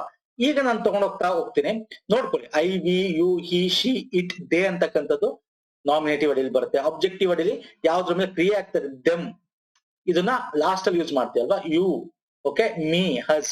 ಮತ್ತೆ ಪೊಸೆಸಿವ್ ಅಂದ್ರೆ ಮೈ, ಮೈನ್, ಈ ತರ. ಓಕೆ, ಈಗ ನಾವು ರೂಲ್ಸ್ ನ ಮಾತಾಡೋಣ. ಈಗ ನಾಮಿನೇಟಿವ್ ಅಂತಂದ್ರೇನು? Used as a subject in the sentence, like I, we, you ಅಂತಕ್ಕಂಥದ್ದು. ಅರ್ಥ ಆಯ್ತಲ್ಲ? ಸಬ್ಜೆಕ್ಟ್, ಕರ್ತೃ ಅಂತ ಏನ್ ಕರಿತೀವಿ ಹಾಗೆ. ಆಬ್ಜೆಕ್ಟ್, ಕ್ರಿಯೆ ಯಾವ್ದ್ರ ಮೇಲೆ ಆಗ್ತಾ ಇದೆ, ಆ ಒಂದು ವರ್ಕ್ ಯಾವ್ದ್ರ ಮೇಲೆ ಆಗ್ತಾ ಇದೆ ಅಂತ. On which work is going on, ಯಾವ್ದ್ರ ಮೇಲೆ ಆಗ್ತಾ ಇದೆ. Me, him, Har, it example. Okay, ಇಲ್ಲಿ ನೋಡಿದ್ವಲ್ಲ, ಹಿಮ್, ಹರ್, ಇಟ್, ಮೀ ಇಲ್ಲಿದೆ. ಓಕೆ, ನೋಡಿದ್ವಿ. ಫೈನ್. ಪೊಸೆಸಿವ್ ಅಂದ್ರೆ ಪ್ರೊನೌನ್ಸ್ ವಿಚ್ ಶೋಸ್ ಪೊಸೆಸಿವ್ನೆಸ್, ಅಂದ್ರೆ ಮೈ, ಮೈನ್, ಯುವರ್, ಯುವರ್ಸ್, ಹೀಗೆ. ಇಲ್ಲಿ ಈಗ ನಾವು ಫಸ್ಟ್ ಪೊಸೆಸಿವ್ ಬಗ್ಗೆ ಡಿಸ್ಕಸ್ ಮಾಡೋಣ. ಉದಾಹರಣೆಗೆ ಮೈ ಮತ್ತೆ ಮೈನ್ ಯಾವಾಗ ಯೂಸ್ ಮಾಡ್ತೀವಿ ಅಂತ ರೂಲ್ಸ್. ಓಕೆ, ಆಮೇಲೆ ಆಬ್ಜೆಕ್ಟಿವ್, ಆಮೇಲೆ ನಾಮಿನೇಟಿವ್ ಬಗ್ಗೆ ಡಿಸ್ಕಸ್ ಮಾಡೋಣ. ರೂಲ್ಸ್ ಗಳನ್ನ ಡಿಸ್ಕಸ್ ಮಾಡೋಣ. ಪ್ರಮುಖವಾಗಿ 10 ರೂಲ್ಸ್ ಗಳು ತಗೊಂಡ್ಬಂದೇನೆ. ಓಕೆ ಸರ್, ಇದನ್ನ ಅಲ್ಲೇ ಡಿಸ್ಕಸ್ ಮಾಡಬಹುದಾಗಿತ್ತಲ್ವಾ? ಎಸ್, ಇಲ್ಲೇ ಡಿಸ್ಕಸ್ ಮಾಡಬಹುದಾಗಿತ್ತಲ್ರಿ ಈಚೆಗೆ. ಬಟ್ ಇಲ್ಲಿ ಡಿಸ್ಕಸ್ ಮಾಡಿದ್ರೆ ನಿಮ್ಗೆ ಅರ್ಥ ಆಗಲ್ಲ. ಒಂದೇ ಕಡೆ ಅದನ್ನ ರೂಲ್ಸ್ ನ ಇಟ್ಕೊಂಡು ಡಿಸ್ಕಸ್ ಮಾಡಿದ್ರೆ ಕೊನೆಗೆ ನೀವು ಆ ರೂಲ್ಸ್ ನೋಡ್ಕೊಂಡ್ರೆ ಸಾಕು ರಿವಿಷನ್ಗೋಸ್ಕರ ಅಲ್ವಾ? ಹಾಗೆ ಈಗ ಮೈ ಮತ್ತೆ ಮೈನ್ ಯಾವಾಗ ಯೂಸ್ ಮಾಡ್ತೀವಿ? ಸರ್ ಮೈನ ನಾವು ಬಿಫೋರ್ ನೌನ್ ಅಂದ್ರೆ ನಾಮಪದನ ಮೊದಲು ಯೂಸ್ ಮಾಡ್ತೀವಿ. ಮೈನ್ ಅಂತಕ್ಕಂಥದ್ದು ಎಲ್ಲಿ ಯೂಸ್ ಮಾಡ್ತೀವಿ? ಮೈನ್ ಅಂತಕ್ಕಂಥದ್ದು is used after the noun, ಅಂದ್ರೆ ನಾಮಪದದ ನಂತರ. ಈಗ ಎಕ್ಸಾಂಪಲ್ ಇದೆ ನೋಡಿ, this is my friend. My ಆದ್ಮೇಲೆ ನೋಡಿ ನಾಮಪದದ ಮುಂಚೆ ಯೂಸ್ ಮಾಡಿರ್ತಕ್ಕಂಥದ್ದು my. Okay, this is the friend of mine. Mine ಅಂತಕ್ಕಂಥದ್ದು ಎಲ್ಲಿ ಯೂಸ್ ಮಾಡಿದೀವಿ? After noun. ಅಂದ್ರೆ ಮೈನ್ ಅಂತಕ್ಕಂಥದ್ದು ಯಾವಾಗಲೂ ಲಾಸ್ಟ್ ಅಲ್ಲಿ ಯೂಸ್ ಮಾಡ್ತೀವಿ, ಅಂದ್ರೆ ನಾಮಪದದ ನಂತರ. ಇದು ಮೇನ್ ಇಂಪಾರ್ಟೆಂಟ್ ರೂಲ್. ಓಕೆ, ಒಂದೊಂದ್ಸಲ ಹಿಂಗೆ ಡೈರೆಕ್ಟ್ ಕ್ವಶನ್ ನೋಡಿದೀವಿ ಸರ್, ಬ್ಯಾಂಕಿಂಗ್ ಅಲ್ಲಿ ಕೇಳಿದಾನೆ, this is the friend of my ಅಂತ ಕೊಟ್ಟಿರ್ತಾನೆ, ತಪ್ಪಾಗುತ್ತೆ. ಓಕೆ, ನೀವು ಬರೀಬೇಕಾದ್ರೂ ಅಷ್ಟೇ. ಇವೆಲ್ಲ ನಿಮ್ಗೆ PSI ಆಗಿರ್ಬೋದು, ಬೇರೆ ಬೇರೆ ಇಂಗ್ಲಿಷ್ ಟ್ರಾನ್ಸ್ಲೇಷನ್ ಆಗಿರ್ಬೋದು, ಪ್ರಬಂಧ ಬರೀಬೇಕಾದ್ರೆ ಇದೆಲ್ಲ ವೆರಿ ಇಂಪಾರ್ಟೆಂಟ್ ಆಗುತ್ತೆ. ಓಕೆ, ಈಗ ಫಾರ್ ಇನ್ನೊಂದು ಎಕ್ಸಾಂಪಲ್ ನೋಡಿ, ಎರಡನೇ example, this is my book. Book ಅಂತಕ್ಕಂಥ ನಾಮಪದ, ಅದಕ್ಕಿಂತ ಮುಂಚೆ ಮೈ ಯೂಸ್ ಮಾಡಿದೀವಿ. ಅದೇ ಬುಕ್ ನಂತರ ಯೂಸ್ ಮಾಡ್ಬೇಕಾದ್ರೆ ದಿಸ್ ಬುಕ್, ಈ ಬುಕ್ ನನ್ನದು ಅಂತ ಹೇಳುದು, ಇದು ನನ್ನ ಬುಕ್ಕು ಅಂತ ಹೇಳುದು, ಇದು ಈ ಬುಕ್ಕು ನನ್ನದು. ನನ್ನದು ಅನ್ನೋದು ಮೈನ್, ನನ್ನದು ಅನ್ನೋದು ಒಂದು ಮೈನ್ ಅಂತ. ಅರ್ಥ ಆಯ್ತಲ್ಲ? ಮೈ ಮತ್ತೆ ಮೈನ್ ಯಾವಾಗ ಯೂಸ್ ಮಾಡ್ತೀವಿ ಅಂತ. ಓಕೆ, ಅದೇ ರೀತಿ ಯು ಮತ್ತೆ ಯುವರ್ಸ್. ನಾನು ಫಸ್ಟ್ ಯಾವ್ದು ಮಾಡ್ತಾ ಇದ್ದೀನಿ ಸರ್? ಪೊಸೆಸಿವ್ ಪ್ರೊನೌನ್ಸ್ ಬಗ್ಗೆ ಡಿಸ್ಕಸ್ ಮಾಡ್ತಾ ಇದ್ದೇನೆ. ಆಮೇಲೆ ಆಬ್ಜೆಕ್ಟಿವ್, ಆಮೇಲೆ ನಾಮಿನೇಟಿವ್ ಬರೋಣ, ಉಲ್ಟಾ ಬರೋಣ. Okay fine. ಯು ಮತ್ತೆ ಯುವರ್ಸ್ ಯಾವಾಗ ಮಾಡ್ತೀವಿ? Again same way, you use before the noun. You used before the noun. ಜ್ಞಾಪಕ ಇಟ್ಕೋಬಹುದು ನೋಡಿ, ಇದು ಮತ್ತೆ ಮೀ ಮತ್ತೆ ಮೈ, ಯು ಮತ್ತೆ ಯುವರ್ಸ್ ಒಂದೇ ರೀತಿ. ಬಿಫೋರ್ ದ ನೌನ್ ಯು ಏನ್ ಮಾಡ್ತೀವಿ? ಯು ಯೂಸ್ ಮಾಡ್ತೀವಿ. ಯುವರ್ಸ್ ಯಾವಾಗ ಯೂಸ್ ಮಾಡ್ತೀವಿ? ಆಫ್ಟರ್ ದ ನೌನ್, ನಾಮಪದದ ನಂತರ. ಈಗ ಎಕ್ಸಾಂಪಲ್ ನೋಡಿದ್ರೆ ಗೊತ್ತಾಗುತ್ತೆ ನಿಮ್ಗೆ. I saw one of your friends last night. ಈಗ ಇಲ್ಲಿ ನೌನ್ ಫ್ರೆಂಡ್ಸ್ ಇದೆ. ಓಕೆ, ಒನ್ ಆಫ್ ಅಂತ ಇರೋದ್ರಿಂದ ಫ್ರೆಂಡ್ಸ್ ಯೂಸ್ ಮಾಡಿರೋದು. ಓಕೆ, ತುಂಬಾ ಜನ ಆದ್ರೆ ಒಬ್ರನ್ನ. One of your friends last night ಅಂದ್ರೆ ಇಲ್ಲಿ ಯುವರ್ ಅಂತ ಯೂಸ್ ಮಾಡಿದ್ವಿ. ಯು ಯಾವಾಗ ಯೂಸ್ ಮಾಡ್ತೀವಿ? ಯುವರ್ ನಾಮಪದದ ಮುಂಚೆ. ಓಕೆ, ಇಲ್ಲೂ ಹಂಗೆ ಮಾಡಿದ್ವಿ. ಕಂಪೇರೇಟಿವ್ ಓದಿ ಮೈ ಯಾವಾಗ ಯೂಸ್ ಮಾಡಿದ್ವಿ? ನಾಮಪದದ ಮುಂಚೆ ಅಲ್ವಾ? ಹಾಗೆ ಇಲ್ಲಿ ಯುವರ್ಸ್ ಯೂಸ್ ಮಾಡ್ತೀವಿ ಯಾವಾಗ? ನಾಮಪದ ನಂತರ. ಐ ಸಾ ಎ ಫ್ರೆಂಡ್, ಒಬ್ಬ ಫ್ರೆಂಡ್ ಆಫ್ ಯುವರ್ಸ್, ನಿನ್ನ ಫ್ರೆಂಡ್ ಗಳಲ್ಲಿ ಒಬ್ಬನ್ನ ನಾನು ಲಾಸ್ಟ್ ನೈಟ್ ನೋಡಿದೆ. ಎ ಫ್ರೆಂಡ್ ಆಫ್ ಯುವರ್ಸ್, ಅರ್ಥ ಆಯ್ತಲ್ಲ? ನಾನು ಒಬ್ಬ ಫ್ರೆಂಡ್ ನ, ನಿನ್ನ ಫ್ರೆಂಡ್ ಅನ್ನ ಲಾಸ್ಟ್ ನೈಟ್ ಅಲ್ಲಿ ನೋಡಿದೆ ಅನ್ನೋ ರೀತಿ. ಓಕೆ, ಅಂದ್ರೆ ಇಲ್ಲಿ ನಾಮಪದ ಆದ್ಮೇಲೆ ನಾವು ಮಾಡೋದಾದ್ರೆ okay, of A friend of yours ಅಂತ ಬರೀತೀವಿ. ಯುವರ್ಸ್ ಅಂತ ಬರೀಬೇಕು ಅವಾಗ. ಸೊ ಯುಗೂ ಯುವರ್ಸ್ ಅರ್ಥ ಆಯ್ತಲ್ಲ ಯಾವಾಗ ಸೇರಿಸ್ಬೇಕು ಅಂತ? ಯುಗೂ ಯುವರ್ಸ್ಗೂ, ಸಾರಿ ಯುವರ್ಗೂ ಯುಗೂ ಯುವರ್ಸ್ಗೂ ಯಾವಾಗ ಸೇರಿಸ್ಬೇಕು ಅಂತ ಗೊತ್ತಾಯ್ತಲ್ಲ? ನಾಮಪದದ ಮುಂಚೆ ಯುವರ್ ಇರಬೇಕು, ನಾಮಪದದ ನಂತರ ಯುವರ್ಸ್ ಬರ್ಬೇಕು. ಇಂಥದ್ದೇ ಸರ್ ಎಕ್ಸಾಮ್ ಅಲ್ಲಿ ನಿಮ್ಗೆ ಸಣ್ಣ ಸಣ್ಣದ ಏನೋ ಎರರ್ ಡಿಡಕ್ಟಿಂಗ್ ಅಲ್ಲಿ ಕೇಳ್ತಾರೆ. ಓಕೆ, ಇದನ್ನೇ ಕೇಳ್ಬೋದು ನಿಮ್ಗೆ ಬೇಕಾರೆ. ಇಲ್ಲಿ ನೋಡಿ, ಇಲ್ಲಿ ಅಂಡರ್ಲೈನ್ ಮಾಡ್ಬಿಟ್ಟು ಇದು ಎ ಅಂತ ಹಾಕ್ತಾನೆ. ಓಕೆ, ಇದನ್ನ ಅಂಡರ್ಲೈನ್ ಮಾಡ್ಬಿಟ್ಟು ಬಿ ಅಂತ ಹಾಕ್ತಾನೆ. ಇದು ಅಂಡರ್ಲೈನ್ ಮಾಡ್ಬಿಟ್ಟು ಸಿ ಅಂತ ಹಾಕ್ತಾನೆ. ನೋ ಎರರ್ ಅಂತ ಹಾಕ್ಬಿಟ್ಟು ಡಿ ಅಂತ ಹಾಕ್ತಾನೆ. ಕಂಡುಹಿಡಿಬೇಕು. ಓಕೆ, ಅಕಸ್ಮಾತ್ ಇಲ್ಲಿ I saw one of yours friends ಅಂತ ಹಾಕ್ಬಿಟ್ರೆ ಆಗ ಈ ಬಿ ತಪ್ಪಾಗುತ್ತೆ. Okay, I saw A friend of your ಅಂತ ಹಾಕ್ಬಿಟ್ರೆ ಇಲ್ಲಿ ಈ ಆಪ್ಷನ್ ತಪ್ಪಾಗುತ್ತೆ. ನಾಮಪದ ಆದ್ಮೇಲೆ ಯುವರ್ಸ್ ಆಗ್ಬೇಕು, ನಾಮಪದಕ್ಕಿಂತ ಮುಂಚೆ ಆದ್ರೆ ಯುವರ್ ಆಗ್ಬೇಕು. ಅರ್ಥ ಆಯ್ತಲ್ಲ? This is most important. ಇನ್ನು ಅಬ್ಜೆಕ್ಟಿವ್ ನೋ ಪ್ರೊನೌನ್ ಬಂದ್ರೆ ಓಕೆ, ಅಬ್ಜೆಕ್ಟಿವ್ ಆಬ್ಜೆಕ್ಟ್ ಮೇಲೆ ಆಗ್ತಕ್ಕಂಥದ್ದು ಇಲ್ಲೊಂದಷ್ಟು ರೂಲ್ಸ್ ಇದೆ, ನೋಡೋಣ ಬನ್ನಿ. ನೋಡಿ, ಇಲ್ಲಿ after preposition we have to use objective pronoun. ಅಂದ್ರೆ ಪ್ರಿಪೋಸಿಷನ್ಸ್ ಅಂದ್ರೆ ನಾನು ತಗೋತೀನಿ, ಮುಂದಿನ ಚಾಪ್ಟರ್ ಬರುತ್ತೆ. ಅಬ್ಜೆಕ್ಟಿವ್ ಬರುತ್ತೆ, ಕಂಜಂಕ್ಷನ್, ಪ್ರಿಪೋಸಿಷನ್ ಮುಂದೆ ಬರುತ್ತೆ. ಪ್ರಿಪೋಸಿಷನ್ ಅಂದ್ರೆ in, on, at, of, with, her, after, before, among, okay, into, upon, ಇದೆಲ್ಲ ಪ್ರಿಪೋಸಿಷನ್ ಅಂತ ಕರಿತೀವಿ. ಅಂದ್ರೆ ಇಂಥ ಪದಗಳು ಬಂದ ಮೇಲೆ ನಾವು ಆಬ್ಜೆಕ್ಟಿವ್ ಪ್ರೊನೌನ್ ಯೂಸ್ ಮಾಡಬೇಕು. ಈಗ ನೋಡಿ, ಈ ಡಿಪೆಂಡ್ಸ್ ಆನ್ ದೇ ಅಂತ ಇದೆ ಇಲ್ಲಿ. ಇಲ್ಲಿ ದೇ ಅಂತಕ್ಕಂಥದ್ದು ಇದೆಯಲ್ಲ, ದೇ ಅಂತಕ್ಕಂಥದ್ದು ತಪ್ಪು. ಯಾಕೆ? ಇದು ಯಾವ್ದು ದೇ ನಮ್ಗೆ ಏನಾಗುತ್ತೆ? ನಾಮಿನೇಟಿವ್ ಪ್ರೊನೌನ್ ಆಗುತ್ತೆ ಅಲ್ವಾ? Nominative pronoun. ಇಲ್ಲಿ ನೋಡಿ, ಬರ್ತೀನಿ ಇದಕ್ಕೆ ವಾಪಸ್ಸು. ಇಲ್ಲಿ ನೋಡು, ಇದು ದೇ ನಾಮಿನೇಟಿವ್ ಪ್ರೊನೌನ್ ಆಗುತ್ತೆ. ನಾವು ದೆಮ್ ಯೂಸ್ ಮಾಡ್ಬೇಕು, ಆಬ್ಜೆಕ್ಟಿವ್ ಪ್ರೊನೌನ್ ಯೂಸ್ ಮಾಡ್ಬೇಕು. ಸೊ ಅವಾಗ ಅದು ಪ್ರಾಪರ್ ವರ್ಕ್ ಆಗುತ್ತೆ. ಹಿ ಡಿಪೆಂಡ್ಸ್ ಆನ್ ದೆಮ್ ಅಂತಕ್ಕಂಥದ್ದು ಬರಿಬೇಕು. ಆನ್ ಇಲ್ಲಿ ಪ್ರಿಪೋಸಿಷನ್, ಇಲ್ಲಿ ನೋಡಿ preposition on. Okay, so they ಬದಲು ದೆಮ್ ಬರಿಬೇಕು. ಅರ್ಥ ಆಯ್ತಲ್ಲ? ದೇ ಬದಲು ದೆಮ್. ಅಕಸ್ಮಾತ್ ಬೇರೆ ಇದ್ರೆ ಇಟ್ ಡಿಪೆಂಡ್ಸ್ ಆನ್ ಯು ಇದ್ರೆ ಆಬ್ಜೆಕ್ಟಿವ್ ಕೂಡ ಯುನೇ ಆಗುತ್ತೆ. ಓಕೆ, ಸೇಮ್ ಆಗುತ್ತೆ. ಇಟ್ ಡಿಪೆಂಡ್ಸ್ ಆನ್ ಹಿ ಅಲ್ಲ. For example, they depends on them him ಆಗ್ಬೇಕು. ದೇ ಡಿಪೆಂಡ್ಸ್ ಆನ್, ಈಗ ನೋಡಿ, ದೇ ಡಿಪೆಂಡ್ಸ್ ಆನ್ ಹಿ ಅಂತ ಬರ್ದಿದ್ರೆ ಅವನ ಮೇಲೆ ಡಿಪೆಂಡ್ ಅಂತ ಬರೆಯಕ್ಕಾಗಲ್ಲ. ಹಿ ಅಂತ ಬರಲ್ಲ, ಹಿಮ್ ಆಗ್ಬೇಕಿದು. ಯಾಕೆ? Objective pronoun. ಆನ್ ಆದ್ಮೇಲೆ ಆಬ್ಜೆಕ್ಟಿವ್ ಪ್ರೊನೌನ್ ಬರಬೇಕು. ಓಕೆ, ಹೀಗೆ ಇದು ಮೇನ್ ರೂಲ್. ಅರ್ಥ ಆಯ್ತಲ್ಲ? ಇದು ಮೇನ್ ರೂಲ್. ಈಗ ಐ ಮತ್ತೆ ಮೀ, ಈಗ ನಾವು ಐ ಮತ್ತೆ ಮೀ ಬಗ್ಗೆ ಮಾತಾಡೋದಾದ್ರೆ ಇದು ಅಷ್ಟೇ. ಈಗ ನೋಡಿ, I used as a subject. ನಾವು ಐ ಅಂತಕ್ಕಂಥ ಸಬ್ಜೆಕ್ಟ್ ಆಗಿ ಯೂಸ್ ಮಾಡ್ತೀವಿ, which is do some work ಅಂತ. Me used as the object. ಐಗೂ ಮೀಗೂ ಏನ್ ಡಿಫ್ರೆನ್ಸ್? ಈಗ ನಾ ಹಿಂದಕ್ಕೆ ಬರ್ತೀನಿ, ಇಲ್ಲಿ ನಾನು ಇಲ್ಲೇ ತಗೋಬೇಕಾಗಿ ನೋಡಿ, I nominative, subject, me object. Okay, so ಇಲ್ಲಿ ಏನ್ ನಾವು ನೋಡ್ಕೋಬೇಕು? ಐ ಮತ್ತೆ ಮೀ ಯಾವಾಗ ಯೂಸ್ ಮಾಡ್ತೀವಿ? ಸೊ ಇಲ್ಲಿ ಈಗ ನೋಡಿ, ಹಿ ಪ್ಲೇಸ್ ವಿತ್ ಐ ಅಂತ ಬರೆಯಲ್ಲ, ಹಿ ಪ್ಲೇಸ್ ವಿತ್ ಮೀ. ಯಾಕೆ? ಇದು ವಿತ್ ಯಾವುದು ಸರ್? ಪ್ರಿಪೋಸಿಷನ್ ಆದ್ಮೇಲೆ ಆಬ್ಜೆಕ್ಟಿವ್ ಬರ್ಬೇಕು, ಮೀ ಬರ್ಬೇಕು. ಇದು ಐ ಇಲ್ಲಿ ಬರಕ್ ಸಾಧ್ಯನೇ ಇಲ್ಲ. ಐ ಈ ಕಡೆ ಬರ್ಬೇಕಾಗಿತ್ತೆ. ಬಂದ್ರೆ ಈ ತರ ಲಾಸ್ಟ್ ಅಲ್ಲಿ ಪ್ರಿಪೋಸಿಷನ್ ಆದ್ಮೇಲೆ ಬರಕ್ ಸಾಧ್ಯ ಇಲ್ಲ. ಯಾಕಂದ್ರೆ ಇದು ಐ ಅಂತಕ್ಕಂಥದ್ದು ಸಬ್ಜೆಕ್ಟ್ ಆಗುತ್ತೆ, ಮೀ ಅಂತಕ್ಕಂಥದ್ದು ಆಬ್ಜೆಕ್ಟಿವ್ ಆಗುತ್ತೆ. ಅರ್ಥ ಆಯ್ತಲ್ಲ? ಆಬ್ಜೆಕ್ಟ್ ಆಗುತ್ತೆ. ಸೊ ಹಾಗಾಗಿ ಈ ಪ್ಲೇಸ್ ವಿತ್ ಮೀ ಅಂತ ಬರ್ಬೇಕು. ಓಕೆ, ಈಗ ಫಾರ್ ಎಕ್ಸಾಂಪಲ್ ಇನ್ನೊಂದು ಲೆಟ್ ಅಂತ ಬಂದ್ರೆ, ಯಾವ್ದಾದ್ರು objective pronoun is used after let ಅನ್ನೋ ಪದ ಏನಾದ್ರು ಬಂದ್ರೆ ನಿಮ್ಗೆ ಯೂಸ್ ಮಾಡ್ತಾ ಇದ್ರೆ, let us go, let us consider ಅಂತ ಕರಿತೀವಲ್ಲ, ಹಂಗೆ ಲೆಟ್ ವಿ ಗೋ ದೇರ್ ಅಂತ ಬರಲ್ಲ, ಲೆಟ್ ಹಸ್ ಗೋ ಅಂತ ಬರುತ್ತೆ ಆಬ್ಜೆಕ್ಟ್. ಓಕೆ, ಲೆಟ್ ದೆಮ್ ಬರುತ್ತೆ, ದೇ ಬರಲ್ಲ, ಆಬ್ಜೆಕ್ಟಿವ್ ಪ್ರೊನೌನ್ ಯೂಸ್ ಮಾಡ್ಬೇಕು. ದೆಮ್ ಪ್ಲೇ ಕ್ರಿಕೆಟ್ ಅಂತ ಕರಿತೀವಿ. ಸೊ ಇದು ಒಂದಷ್ಟು ನಿಮ್ಗೆ ರೂಲ್ಸ್ ಗಳು ಹೇಳ್ತಾ ಇದ್ದೀನಿ.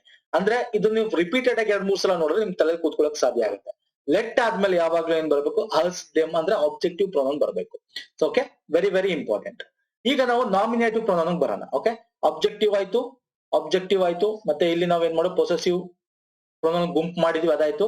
ಈಗ ಸಬ್ಜೆಕ್ಟಿವ್ ಅಥವಾ ನಾಮಿನೇಟಿವ್ ಪ್ರೊನೌನ್ ಬರೋಣ. ಸೊ ಇಲ್ಲಿ ನಾಮಿನೇಟಿವ್ ಪ್ರೊನೌನ್ ಅಲ್ಲಿ ನೋಡೋದಾದ್ರೆ ದ್ಯಾನ್ ಯಾವಾಗ ಯೂಸ್ ಮಾಡ್ತೀವಿ, ಆಫ್ಟರ್ ದ್ಯಾನ್ ಏನ್ ಯೂಸ್ ಮಾಡಬೇಕು ಅಂತ. Okay fine. When there is any comparison between the two then nominative pronoun is used.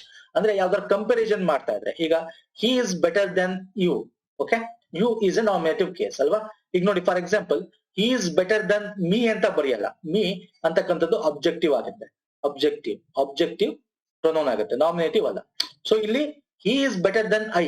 ನೀವು ಹೇಳ್ಬೋದು sir he is better than me ಅಂತ ಬರೀಬಹುದಲ್ಲ. ಸರ್ ಬರೀಬಹುದು, it is a informal English ಆಗುತ್ತೆ. ಇನ್ಫಾರ್ಮಲ್ ಇಂಗ್ಲಿಷ್ ತಪ್ಪೇನಲ್ಲ, ಇನ್ಫಾರ್ಮಲ್ ಇಂಗ್ಲಿಷ್. ನಮ್ಗೆ formal English ಅಂತಂದ್ರೇನು, proper English ಅಂದ್ರೇನು, he is better than I ಅಂತ ಬರೀಬೇಕು, ಮೀ ಅಂತ ಬರೆಯಂಗಿಲ್ಲ. ನಾಮಿನೇಟಿವ್ ಕೇಸ್ ನ ಯೂಸ್ ಮಾಡ್ಬೇಕು, ಅಬ್ಜೆಕ್ಟಿವ್ ಕೇಸ್ ನ ಯೂಸ್ ಮಾಡಂಗಿಲ್ಲ. ಯಾಕಂದ್ರೆ I is nominative, me is objective ನೋಡಿದೀವಿ ನಾವು ಅಲ್ವಾ. ಫೈನ್. ನೋಡಿ ಇನ್ನೊಂದು ಹಿ ರನ್ಸ್, ಇಲ್ಲಿ ನೋಡಿ ಇದು ತುಂಬಾ ಇಂಟ್ರೆಸ್ಟಿಂಗ್ ಇದೆ ನೋಡಿ. He runs as fast as them. ಈಗ ದೆಮ್ ಯಾವುದು ಆಬ್ಜೆಕ್ಟಿವ್ ಇದೆ ಅಲ್ವಾ, ಆಬ್ಜೆಕ್ಟಿವ್ ಇದೆ. ಸೊ ಇಲ್ಲಿ ಆಬ್ಜೆಕ್ಟಿವ್ ಬದಲು ದೇ ಯೂಸ್ ಮಾಡ್ಬೋದಾ? ಎಸ್, ನಾಮಿನೇಟಿವ್ ದೇ ಯೂಸ್ ಮಾಡ್ಬೇಕಲ್ವಾ. ಈ runs as fast as they ಅಂತ ಬರಿತೀವ? ಇಲ್ಲ ಅಲ್ವಾ, ಬರಿತೀವ ಹೇಳಿ ನೋಡಿ. Fast is positive degree of adjective proceed and followed by as. So this phrase work as a comparison, so nominative case applied. Okay, so he runs fast as they. he runs fast as they ಅಂದ್ರೆ ಇಲ್ಲಿ than ಇಲ್ಲ, ಆದ್ರೆ compare ಮಾಡ್ತಾ ಇದೀವಿ ಇಲ್ಲಿ, ಅದನ್ನೇ ಕೊಟ್ಟಿರೋದು compare. ಇದು ದ್ಯಾನ್ ಅಂದ್ರೆ ಸರ್, ದ್ಯಾನ್ ಅಂದ್ರೆ ಕಂಪೇರ್. ಅವನ್ಗಿಂತ ಇವನು, ದ್ಯಾನ್ ದಿಸ್ ಅಂದ್ರೆ ಅವನ್ಗಿಂತ ಇವನು ಅಂತ ಕಂಪೇರ್ ಮಾಡೋದನ್ನ THAN ದ್ಯಾನ್ ಅಂತ ಕರಿತೀವಿ. ಅದನ್ನ ಇಲ್ಲೂ ಮಾಡ್ತಾರೆ. He runs as fast as they. Them ಅಂತ ಬರೀಬಾರ್ದು, ದೇ ಅಂತ ಬರೀಬೇಕು. ದೇ ಯಾವುದು ಸರ್? ನಾಮಿನೇಟಿವ್. ಅರ್ಥ ಆಯ್ತಲ್ಲ? ಇನ್ ನಿಮ್ಗೆ ಕರೆಕ್ಟ್ ಅನ್ಸುತ್ತೆ he runs as fast as them ಅಂತ, ಬಟ್ ಅಗೇನ್ ದೆಮ್ ಅಂತಕ್ಕಂಥದ್ದು ತಪ್ಪಾಗುತ್ತೆ. ಅರ್ಥ ಆಯ್ತಲ್ವಾ? ಸೊ ದೇ ಅಂತ ಯೂಸ್ ಮಾಡ್ಬೇಕು, ಯಾವುದು ನಾಮಿನೇಟಿವ್ ಯೂಸ್ ಮಾಡ್ಬೇಕು. ಇಲ್ಲಿ ಬನ್ನಿ, ಇಲ್ಲಿ ನಿಮ್ಗೆ ಅರ್ಥ ಆಗ್ತಾ ಹೋಗುತ್ತೆ. Each other is used for 2 people and one other is use for more than 2 people. ಅರ್ಥ ಮಾಡ್ಕೊಳ್ಳಿ. ಈಚ್ ಮತ್ತೆ ಒನ್ ಅನದರ್ ಯಾವಾಗ ಯೂಸ್ ಮಾಡ್ತೀವಿ ಅಂತ. ಈಚ್ ಅಂತಂದಾಗ ಅರ್ಥ ಈಚ್ ಅಂದ್ರೆ 2 people. ಓಕೆ, ಈಚ್ ಅಂದಾಗ 1 + 1 2 people ಇದ್ದಾಗ ಈಚ್ ಅದರ್ ಅಂತ ಯೂಸ್ ಮಾಡ್ತೀವಿ. ಒನ್ ಅನದರ್ ಅಂತ ಯಾವಾಗ ಯೂಸ್ ಮಾಡ್ತೀವಿ ಅಂದ್ರೆ ಇಬ್ರಿಗಿಂತ ಜಾಸ್ತಿ ಇರಬೇಕು, ಪ್ಲಸ್ ಜಾಸ್ತಿ ಇರಬೇಕು, 2+ ಇರಬೇಕು. ಈಗ ನೋಡಿ Sita and Sahil 8 each other, 8 one another ಅಂತ ಕೊಡ್ತಾರೆ. ಒಂದ್ಸಲ ಒನ್ ಅನದರ್ ಅಂತ ಕೊಡ್ತಾರೆ. ಓಕೆ, ತಪ್ಪಾಗುತ್ತೆ ಅವಾಗ. These children love one another. ಇಲ್ಲಿ ನೋಡಿ ದೀಸ್ ಚಿಲ್ಡ್ರನ್ ಅಂದ್ರೆ ದೀಸ್ ಚಿಲ್ಡ್ರನ್ ಅಂತಿದೆ, ಇಲ್ಲಿ ಎಷ್ಟು ಜನ ಅಂತ ಗೊತ್ತಿಲ್ಲ, ಮಕ್ಳುಗಳು ಎಷ್ಟು ಜನ ಅಂತ ಗೊತ್ತಿಲ್ಲ. These children love one another, ಇಲ್ಲಿ these children love each other ಅಂತ ಕೊಟ್ರೆ ತಪ್ಪಾಗುತ್ತೆ. ಅರ್ಥ ಆಯ್ತಲ್ಲ? ಈ ಸೆಂಟೆನ್ಸ್ಗೂ ಬನ್ನಿ. Okay, Sita and Sahil hate each other ಅಂದ್ರೆ ಅರ್ಥ ಸೀತಾ ಮತ್ತು ಸಹಿಲ್ ಒಬ್ರಿಗೊಬ್ರು ಈಚ್ ಹೇಟ್ ಮಾಡ್ಕೋತಾರೆ ಅಂದ್ರೆ ಇಲ್ಲಿ ಅರ್ಥ ಈಚ್ ಯಾವಾಗ ಯೂಸ್ ಮಾಡಬೇಕು, ಒನ್ ಅನದರ್ ಯಾವಾಗ ಯೂಸ್ ಮಾಡಬೇಕು. ಇಲ್ಲಿ ತುಂಬಾ ಜನ ಇದ್ದಾಗ ಒಬ್ರಿಗೂ ಅಂತ ಹೇಳ್ತೀವಿ. ಇಬ್ಬರಿದ್ದಾಗ ಅವ್ರಿಬ್ಬರ ನಡುವೆ ಮಾಡ್ತಿರ್ತೀವಿ, ಅದಕ್ಕೆ ಈಚ್ ಅದರ್ ಅಂತ ಯೂಸ್ ಮಾಡ್ತೀವಿ. Is most important rule. ಇದರ ಮೇಲೆ ನಿಮಗೆ ಕ್ವಶನ್ಸ್ ಬರ್ತವೆ. ಓಕೆ, ಸೇಮ್ ಕ್ವಶನ್ಸ್ ಕೇಳಬಹುದು, ಬೇರೆ ಕ್ವಶನ್ಸ್ ಕೇಳಬಹುದು. ಈಚ್ ಅದರ್ ಒನ್ ಅನದರ್ ಅಂತ ಯೂಸ್ ಮಾಡಿ. ಓಕೆ, ನೆಕ್ಸ್ಟ್ ಬನ್ನಿ. ಈಗ ನೋಡಿ, the use of 2 or 3 persons in same sentence, first the second person then the third person finally. ಇದನ್ನ ನಾನು ನಿಮ್ಗೆ ಹೇಳಿದ್ದು, ಯು ಫಸ್ಟ್ ಯೂಸ್ ಮಾಡಬೇಕು, ಹಿ ಆಮೇಲೆ ಐ ಯೂಸ್ ಮಾಡ್ಬೇಕು. ನೋಡಿ, you, he and I. Okay, you, he and I are brother. ಅರ್ಥ ಆಗ್ತಿದೆಯಲ್ಲ? Are brother. You and I can do this work. ನೋಡಿ ಇಲ್ಲಿ ಫಸ್ಟ್ ಪರ್ಸನ್, ಇಲ್ಲಿ ನೋಡಿ, ಈಗ ಇದಕ್ಕೆ ಬರ್ತೀನಿ. ಇಲ್ಲಿ ನೋಡಿ, first person, second person, third person ಇದೆ. ಹಿ ಅಲ್ವಾ, ಸೆಕೆಂಡ್ ಪರ್ಸನ್, ಥರ್ಡ್ ಪರ್ಸನ್ ಇದೆ. ಇಲ್ಲಿಗೆ ಬನ್ನಿ, ಈಗ ನೋಡ್ಕೊಂಡ್ರೆ ಅದನ್ನ, ಇಲ್ಲಿಗೆ ಬನ್ನಿ. There are 3 persons in first. Same sir, firstly ಸಾರಿ, ನಾನು ಇಲ್ಲಿ ನಿಮ್ಗೆ ತಪ್ಪು ಹೇಳಿದೆ ಸ್ಟಾರ್ಟಿಂಗ್ ಅಂದ್ಕೋತೀನಿ ಸ್ನೇಹಿತರೆ. ಫಸ್ಟ್ ಸೆಕೆಂಡ್ ಪರ್ಸನ್ ಯೂಸ್ ಮಾಡಬೇಕು, ದೆನ್ ಥರ್ಡ್ ಪರ್ಸನ್ ಯೂಸ್ ಮಾಡಬೇಕು, ದೆನ್ ಫಸ್ಟ್ ಪರ್ಸನ್ ಯೂಸ್ ಮಾಡಬೇಕು. ಸಾರಿ, ಸ್ಟಾರ್ಟಿಂಗ್ ತಪ್ಪು ಹೇಳಿದೆ ಅನ್ಕೋತೀನಿ. ಅಲ್ಲಿ ಥರ್ಡ್ ಸೆಕೆಂಡ್ ಫಸ್ಟ್ ಅಂತ ಹೇಳಿದೆ ಅನ್ಕೋತೀನಿ. ಸಾರಿ, ದಯವಿಟ್ಟು ಕ್ಷಮಿಸಿ. ಫಸ್ಟ್ ಸೆಕೆಂಡ್ ಪರ್ಸನ್ ಯೂಸ್ ಮಾಡ್ಬೇಕು. ನೋಡಿ, firstly the second person, then the third person and finally the first person. Okay, ನೋಡಿ, ಫಸ್ಟ್ ಯು, ಆಮೇಲೆ ನೀನು, ಅವರು ಮತ್ತು ನಾನು ಅಂತ ಬರೀಬೇಕು. Okay, first. ಸೊ ಸ್ಟಾರ್ಟಿಂಗ್ ಅದೊಂದು ನಾನು ಮಿಸ್ಟೇಕ್ ಮಾಡಿದ್ದೀನಿ, ಇಲ್ಲಿ ರೆಕ್ಟಿಫೈ ಮಾಡ್ಕೋತಾ ಇದ್ದೀನಿ. ಫಸ್ಟ್ ಸೆಕೆಂಡ್ ಪರ್ಸನ್, ಆಮೇಲೆ ಥರ್ಡ್ ಪರ್ಸನ್, ಆಮೇಲೆ ಫಸ್ಟ್ ಪರ್ಸನ್. ಅಕಸ್ಮಾತ್ ಇಲ್ಲಿ ಈ ಕ್ವಶನ್ ಅಲ್ಲಿ ಅಕಸ್ಮಾತ್ ಸೆಕೆಂಡ್ ಥರ್ಡ್ ಪರ್ಸನ್ ಇಲ್ಲ ಅಂದಾಗ ಏನಾಗುತ್ತೆ, ಫಸ್ಟ್ ಸೆಕೆಂಡ್ ಆಮೇಲೆ ಫಸ್ಟ್. ಸೆಕೆಂಡ್ ಪರ್ಸನ್ ಇಲ್ಲ ಅಂದ್ರೆ ಏನಾಗುತ್ತೆ, ಥರ್ಡ್ ಮತ್ತೆ ಫಸ್ಟ್ ಯೂಸ್ ಮಾಡಿ. ಈಗ ಈ ಸೆಂಟೆನ್ಸ್ ತಗೊಳ್ಳಿ, ಇಲ್ಲೇನಾಗಿದೆ ಯು ಅಂಡ್ ಐ ಅಂದ್ರೆ ಇಲ್ಲಿ ಥರ್ಡ್ ಪರ್ಸನ್ ಕೊಟ್ಟಿಲ್ಲ, ಸೆಕೆಂಡ್ ಪರ್ಸನ್ ಮತ್ತೆ ಫಸ್ಟ್ ಪರ್ಸನ್ ಯೂಸ್ ಮಾಡಿದ್ವಿ. ಓಕೆ, ಸೊ ದಯವಿಟ್ಟು ಇದನ್ನ ರೆಕ್ಟಿಫೈ ಮಾಡ್ಕೊಂಡು ರೀನೋಟ್ ಮಾಡ್ಕೊಳ್ಳಿ. So this is most important. Next ಬನ್ನಿ, any, none, each is use for two or more. Very important ಇದು ವೆರಿ ಇಂಪಾರ್ಟೆಂಟ್. ಎನಿ ಅಂತಕ್ಕಂಥದ್ದು, ನನ್ ಅಂತಕ್ಕಂಥದ್ದು, ಈಚ್ ಅಂತಕ್ಕಂಥದ್ದು ನಾವ್ ಈಗ ತಾನೇ ನೋಡಿದ್ವಿ ಹಿಂದೆ. ಈಚ್ ಅದರ್ ಯಾವಾಗ ಯೂಸ್ ಮಾಡ್ತೀವಿ, ಇಬ್ಬರಿದ್ದಾಗ. So each for two or more person. Okay, ಇಲ್ಲಿ ನೋಡಿ ಈಚ್ ಅದರ್ಗೂ ಡಿಫ್ರೆನ್ಸ್ ಇದೆ, ಈಚ್ಗೂ ಡಿಫ್ರೆನ್ಸ್ ಇದೆ. ಅದಕ್ಕೆ ನಾನು ಒತ್ತಿ ಹೇಳ್ತಾ ಇರೋದು. ಈಗ ಹಿಂದೆ ನಾವು ಈಚ್ ಅದರ್ ನೋಡಿದ್ವಿ, ಇಲ್ಲಿ ಈಚ್ ಅದರ್ ಯಾವಾಗ ಯೂಸ್ ಮಾಡ್ತೀವಿ, ಫಾರ್ ಟೂ ಪೀಪಲ್ಗೆ. ಓಕೆ, ಬರೀ ಈಚ್ ಆದ್ರೆ ಟೂ ಆರ್ ಮೋರ್ಗೆ, ಬರೀ ಟೂಗಾದ್ರೆ ಐದರ್ ಅಥವಾ ನಾರ್. ಈಗ ನಾವು ಎಕ್ಸಾಂಪಲ್ ತಗೊಂಡ್ರೆ ನಿಮ್ಗೆ ಗೊತ್ತಾಗುತ್ತೆ. None of the sports man of our school could get medal in swimming. ಅಂದ್ರೆ ನಮ್ಮ ಸ್ಕೂಲಲ್ಲಿ ಇರ್ತಕ್ಕಂಥ ಯಾವುದೇ ಸ್ಪೋರ್ಟ್ಸ್ ಮನ್ಗಳು ಮೆಡಲ್ ತಗೊಳ್ಳಿಲ್ಲ ಸ್ವಿಮ್ಮಿಂಗ್ ಅಲ್ಲಿ. ಸೊ ಯಾವುದೇ ಸ್ಪೋರ್ಟ್ಸ್ ಮನ್ಗಳು ಅಂದ್ರೆ ಅಲ್ಲಿ ಸ್ಕೂಲಲ್ಲಿ ತುಂಬಾ ಜನ ಇರ್ತಾರೆ, ಮೋರ್ ದೆನ್ 2, 3, 4, 5, 10, 20, 100 ಎಷ್ಟೇ ಇರಬಹುದು. ಅದಕ್ಕೆ ನನ್ ಆಫ್ ದೆಮ್ ಅಂದ್ರೆ ಯಾರು ತಗೊಳ್ಳಿಲ್ಲ. ಓಕೆ, ಎನಿ ಆಫ್ ದೆಮ್ ಅಂತ ಕೂಡ ಬರೀಬಹುದು. ನನ್ ಆಫ್ ದೆಮ್ ಅಥವಾ ಎನಿ ಒನ್ ಆಫ್ ದೆಮ್ ಅಂತ ಕೂಡ ಬರೀಬಹುದು. ಇದನ್ನ ನನ್ ಬದಲು ಎನಿ ಒನ್ ಆದ್ರೂ ಹಾಕೋಬಹುದು. ಅಂದ್ರೆ ಎನಿ, ನನ್, ಈಚ್ ಅಂತಕ್ಕಂಥದ್ದು ಬರೀ ಈಚ್ ಆದ್ರೆ ದಯವಿಟ್ಟು ಗಮನ ಇಟ್ಕೊಳ್ಳಿ, two or more. Each other use ಮಾಡೋದು ಇಬ್ರಿಗೆ ಮಾತ್ರ. ತುಂಬಾ ಜನ ಇದ್ರೆ ಒನ್ ಅನದರ್ ಯೂಸ್ ಮಾಡ್ತೀವಿ. ಅದನ್ನ ನೆನ್ಪಿಟ್ಕೊಳ್ಳಿ. ಈಚ್ ಅದರ್ಗೂ ಡಿಫ್ರೆನ್ಸ್ ತಿಳ್ಕೊಳ್ಳಿ. ನೆಕ್ಸ್ಟ್ ನೋಡಿ, neither of these two students have done work. ಅಂದ್ರೆ ನೈದರ್ ಯಾವಾಗ ಯೂಸ್ ಮಾಡ್ತೀವಿ, ಐದರ್ ಅಂದ್ರೆ ಅವರಿಬ್ರಲ್ಲಿ ಒಬ್ಬ ಓದ್ದ, ಅಥವಾ ನೈದರ್ ಅವರಿಬ್ರಲ್ಲಿ ಒಬ್ಬರನ್ನು ಓದಿಲ್ಲ. ಓಕೆ, ನೈದರ್ ಅಂದ್ರೆ ಅದೇ. So neither of these two students has done this work. ಆ ಇಬ್ಬರು ಸ್ಟೂಡೆಂಟ್ಸ್ ಗಳು ಯಾರು ಕೆಲಸ ಮಾಡಿಲ್ಲ ಅಂತ ಅರ್ಥ. ನೈದರ್ ಅಂದ್ರೆ ಯಾರು ಮಾಡಿಲ್ಲ ಅಂತ ಅರ್ಥ. Okay, each of student is doing this work ಅಂದ್ರೆ ಈಚ್ ಆಫ್ ಸ್ಟೂಡೆಂಟ್ಸ್ ಅದಕ್ಕೆ ಬರ್ದಿರೋ ನೋಡಿ. ಈಚ್ ಅಂತಕ್ಕಂಥದ್ದು ಎಲ್ಲಿ ಯೂಸ್ ಮಾಡ್ತೀವಿ ಸರ್, ಎರಡಕ್ಕಿಂತ ಹೆಚ್ಚು ಅಂದ್ರೆ ಬಹುವಚನ, ಅದಕ್ಕೆ ಇಲ್ಲಿ ಸ್ಟೂಡೆಂಟ್ಸ್ ಆಗಿರೋದು ನೋಡಿ. ಈಗ ಇದನ್ನೇ ಕೊಡ್ತಾನೆ ನಿಮ್ಗೆ, ಇದನ್ನೇ ವಾಕ್ಯ ಕೊಡ್ತಾನೆ. ಅಕಸ್ಮಾತ್ ಅಲ್ಲಿ ಈಚ್ ಆಫ್ ದ ಸ್ಟೂಡೆಂಟ್ ಅಂತ ಆಗ್ತಾನೆ, ಈಸ್ ಡೂಯಿಂಗ್ ದಿಸ್ ವರ್ಕ್ ಅಂತ ಆಗ್ತಾನೆ. ಈಗ ನೋಡಿ, ಇಲ್ಲಿ ಈಚ್ ಆಫ್ ಅಂತಿರೋದಕ್ಕೆ 1, ಸ್ಟೂಡೆಂಟ್ ಇರೋದಕ್ಕೆ 2, ಈಸ್ ಡೂಯಿಂಗ್ ದಿಸ್ ವರ್ಕ್ ಅನ್ನೋದಕ್ಕೆ 3 ಆಗ್ತಾನೆ ಅಂತ ತಿಳ್ಕೊಳ್ಳಿ. ಇಲ್ಲಿ ಸ್ಟೂಡೆಂಟ್ ಅಂತಿದ್ರೆ ತಪ್ಪಾಗುತ್ತೆ, ಇಲ್ಲಿ ಸ್ಟೂಡೆಂಟ್ಸ್ ಆಗ್ಬೇಕು. ಯಾಕೆ, 2ಕ್ಕಿಂತ ಹೆಚ್ಚು. ಅರ್ಥ ಮಾಡ್ಕೊಳ್ಳಿ, ಅರ್ಥ ಆಯ್ತಲ್ಲ. ಈಚ್ ಆಫ್ ದ ಸ್ಟೂಡೆಂಟ್ಸ್ ಅಂತ ಬರೀಬೇಕು. Fine. So this is most important rule. ಆಮೇಲೆ ಹೂಮ್ ಎಲ್ಲಿ ಯೂಸ್ ಮಾಡ್ತೀವಿ, ಓಕೆ, ಅಂದ್ರೆ is used only one person ನಲ್ಲಿ, ಓನ್ಲಿ ಪರ್ಸನ್ಸ್ ಗೆ ಹೂಮ್ ಅಂತ ಯೂಸ್ ಮಾಡ್ತೀವಿ. ಹೂಸ್ ಅಂತಕ್ಕಂಥದ್ದು ಎಲ್ಲಿ ಯೂಸ್ ಮಾಡ್ತೀವಿ, ಹೂಸ್ ಆಗಿರ್ಬೋದು, ಹೂಮ್ ಆಗಿರ್ಬೋದು, ಇದು ಪರ್ಸನ್ ಯೂಸ್ ಮಾಡ್ತೀವಿ. ಮತ್ತೆ ಇನ್ಆನಿಮೇಟ್ ಆಬ್ಜೆಕ್ಟ್ ಯೂಸ್ ಮಾಡ್ತೀವಿ, ಅಂದ್ರೆ ಅದು ಒಂದು ಆಬ್ಜೆಕ್ಟ್ ಗೆ. ಈಗ ಫಾರ್ ಎಕ್ಸಾಂಪಲ್ ತಗೊಳ್ಳಿ, ದಟ್ ಈಸ್ ದ ಗರ್ಲ್ ಹೂಮ್. ನೋಡಿ, ಒಂದು ಪರ್ಸನ್ ಹೂಮ್ ಐ ಹೇಟ್. ಅವಳು ಒಂದು ಹುಡುಗಿ, ಅವಳನ್ನ ನಾನು ಹೇಟ್ ಮಾಡ್ತೀನಿ. ಐ ಹೇಟ್, ನಾನು ಹೇಟ್ ಮಾಡ್ತೀನಿ. He watched Dusty, whose grip tightened on the wheel as the muted curses ಅಂತ. ಅಂದ್ರೆ ಈ ವಾಚ್ ಡಸ್ಟಿ ಅಂದ್ರೆ ಒಂದು ತುಂಬಾ ಡಸ್ಟ್ ಇದೆ, ಅದಕ್ಕೆ ಅವನು ಟೈಟನ್ ಗ್ರಿಪ್, ವೀಲ್ ಅಂದ್ರೆ ಗ್ರಿಪ್ ಇಟ್ಕೊಂಡು ಆಫ್ ಮಾಡಿದಾನೆ ಅಂತ, ಗ್ರಿಪ್ ಇಟ್ಕೊಂಡಿದ್ದಾನೆ ಅಂತ. ಸೊ ಹೂಸ್ ಗ್ರಿಪ್ ಅಂತ ಇರೋದು ಅದಕ್ಕೆ. ಅಂದ್ರೆ ಇಲ್ಲಿ ಹೂಸ್ ಯಾವಾಗ ಯೂಸ್ ಮಾಡಿದೀವಿ, ಅದು ಇನ್ಆನಿಮೇಟ್ ಆಬ್ಜೆಕ್ಟ್ ಅಂದ್ರೆ ಒಂದು ಆಬ್ಜೆಕ್ಟ್ ಆಗಿದ್ದಾಗ, ವಸ್ತು ಆಗಿದ್ದಾಗ ನಾವು ಹೂಸ್ ನ ಯೂಸ್ ಮಾಡ್ತೀವಿ. ಒಬ್ಬ ಪರ್ಸನ್ ಇದ್ರೆ ಯೂಶಲಿ ಹೂಮ್ ಅಂತ ಯೂಸ್ ಮಾಡ್ತೀವಿ. So this is most important again. ಇನ್ನು ರೂಲ್ 8 ಅಲ್ಲಿ ಇವೆಲ್ಲ ಯಾವ್ದು ಸರ್, ಇವೆಲ್ಲ ಸರ್ವನಾಮಗಳು. ಓಕೆ, ಸರ್ವನಾಮಗಳು. ಈಗ ನೋಡಿ, ಮೋಸ್ಟ್ ಇಂಪಾರ್ಟೆಂಟ್ ಇದು. ಯಾವಾಗ ಒನ್ ಅಂತ ಯೂಸ್ ಮಾಡ್ತೀವಿ, ಅಟ್ ದ ಎಂಡ್ ನಾವು ಕೂಡ ಅದನ್ನೇ ಯೂಸ್ ಮಾಡ್ಬೇಕು. ಈಗ ನೋಡಿ, one should do one's work ಅಂತ. Okay, he should do his work ಅಂತ ಏನ್ ಕರಿತೀವಿ, ಹಾಗೆ one should do one's work ಅಂತ ಅಪಾಸ್ಟ್ರಫಿ ಎಸ್ ಇರಬೇಕು.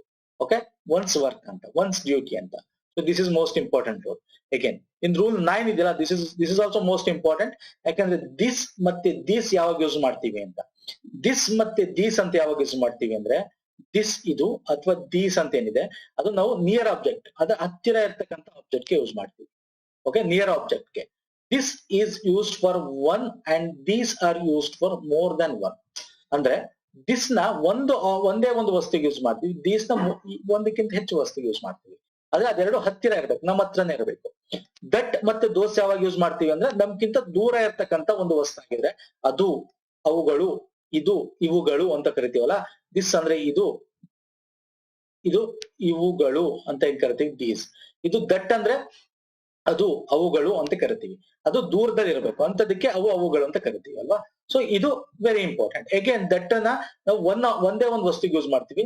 ದೋಸ್ನ ಅವುಗಳು, ಅದು ಅವುಗಳು ಬಹುವಚನ ಆಗಿ ಯೂಸ್ ಮಾಡ್ತೀವಿ. ಫಾರ್ ಎಕ್ಸಾಂಪಲ್ ನೋಡೋದಾದ್ರೆ, this is our planting ground ಅಂತಿದೆ. This is our planting ground, ನಾವು ಪ್ಲಾಂಟ್ ಮಾಡ್ತಕ್ಕಂಥ ಗ್ರೌಂಡ್. ನಾನು ನಿಂತಿದ್ದೀನಿ ಅಲ್ಲಿ, ಸೊ ಅದಕ್ಕೆ ಹತ್ರ ಇದೆ. This is our planting ground.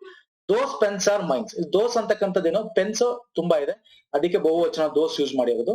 ದೋಸ್ ಅಂತಕ್ಕಂಥದ್ದು ಏನು ಅಂದ್ರೆ ಅದು ದೂರ ಇದೆ, ಅದಕ್ಕೆ ಅದೆಲ್ಲೋ ಅಲ್ಲಿಟ್ಟಿದ್ದೀನಿ, ಅದು ನನ್ಗಿಂತ ಸ್ವಲ್ಪ ದೂರದಲ್ಲಿದೆ, ಅದಕ್ಕೆ ದೋಸ್ ಪೆನ್ಸ್ ಆರ್ ಮೈನ್. ನೋಡಿ ಅಗೇನ್ ಇಲ್ಲಿ ಮೈನ್ ಅಂತ ಯೂಸ್ ಮಾಡಿರೋದು ಲಾಸ್ಟ್ ಅಲ್ಲಿ.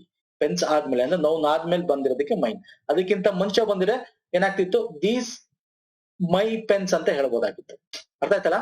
ಸೊ ಇದು ದೋಸ್ ಯಾವಾಗ ಯೂಸ್ ಮಾಡ್ತೀವಿ ಅಂದ್ರೆ ಸಿಂಪಲ್, ದೂರ ಇದ್ದಾಗ, ದಟ್ ದೂರ ಇದ್ದಾಗ, ದಿಸ್ ಮತ್ತೆ ದೀಸು ಏಕವಚನ ಬಹುವಚನ ಹತ್ರ ಇದ್ದಾಗ. ಇದು ಮೋಸ್ಟ್ ಇಂಪಾರ್ಟೆಂಟ್. ಇನ್ನು ರಿಫ್ಲೆಕ್ಸಿವ್ ಪ್ರೊನೌನ್ ಬಗ್ಗೆ ಮಾತಾಡಿದ್ವಿ. ಹಿ ಇರೋದು ಹಿಮ್ಸೆಲ್ಫ್ ಆಗುತ್ತೆ, ಹರ್ ಇದು ಹರ್ ಸೆಲ್ಫ್ ಆಗುತ್ತೆ ಅಂತ. ಸೊ ಇದ್ರ ಬಗ್ಗೆ ನೋಡೋದಾದ್ರೆ, reflexive pronoun can never be the subject of any verb alone. ಅಂದ್ರೆ ಅದು ಸಬ್ಜೆಕ್ಟ್ ಆಗಕ್ ಚಾನ್ಸ್ ಇಲ್ಲ. ಯಾವ್ದು ರಿಫ್ಲೆಕ್ಸಿವ್ ಪ್ರೊನೌನ್, ಹಿಮ್ಸೆಲ್ಫ್, ಹರ್ ಸೆಲ್ಫ್ ಅಂತಕ್ಕಂಥದ್ದು. ಅದಕ್ಕಿಂತ ಮುಂಚೆ noun R pronoun will definitely come before it. ಅಂದ್ರೆ ಈ ತರ himself, I self, it self, them self ಅಂತ ಏನಾದ್ರು ಸಿಕ್ಕಿದ್ರೆ ನಿಮ್ಗೆ, ಅದಕ್ಕಿಂತ ಮುಂಚೆ ಯಾವ್ದಾರ ನೌನ್ ಇರಬೇಕು, ಪ್ರೊನೌನ್ ಇರಬೇಕು. ನೌನ್ ಅಂದ್ರೆ ಹೆಸರು ಇರಬೇಕು, ಅಥವಾ ಪ್ರೊನೌನ್ ಅಂದ್ರೆ ಹಿ ಅಥವಾ ಹರ್, ಈ ರೀತಿ ಇರಬೇಕು. ಫಾರ್ ಎಕ್ಸಾಂಪಲ್ ನೋಡಿ, ಈಗ ಇದು ಸೆಂಟೆನ್ಸ್ ಇದೆ. My self said she is stupid. Okay, he thought, ಅವನ್ ಅನ್ಕೊಂಡಿದ್ದಾನೆ ನನ್ನ ಸ್ಟುಪಿಡ್ ಅಂತ ನಾನು ಸ್ಟುಪಿಡ್ ಅಂತ ಅವ್ನು ಅನ್ಕೊಂಡಿದ್ದಾನೆ ಅಂತ. My self said she is stupid. Okay, ಆದ್ರೆ ಇದು ತಪ್ಪಾಗುತ್ತೆ, ಅದಕ್ಕೆ ವಾಕ್ಯ ಪೂರ್ಣವಾಗಿಲ್ಲ. ನೋಡಿ ಕರೆಕ್ಟ್ ಸೆಂಟೆನ್ಸ್ ಏನು, ಐ ಅಂತಕ್ಕಂಥದ್ದು ಏನು ಸರ್ ಇಲ್ಲಿ? ಐ ಅಂದ್ರೆ ನಾನು ಅಂದ್ರೇನು, ಒಂದು ಸರ್ವನಾಮ ಅಲ್ಲ, ಸರ್ವನಾಮ ಅಂದ್ರೆ ಒಂದು ಪ್ರೊನೌನ್ ಬಂದಿದೆ. ಅಂದ್ರೆ ನೌನ್ ಅಥವಾ ಪ್ರೊನೌನ್ ಏನಾದ್ರು ಬರ್ಬೇಕಲ್ಲಿ.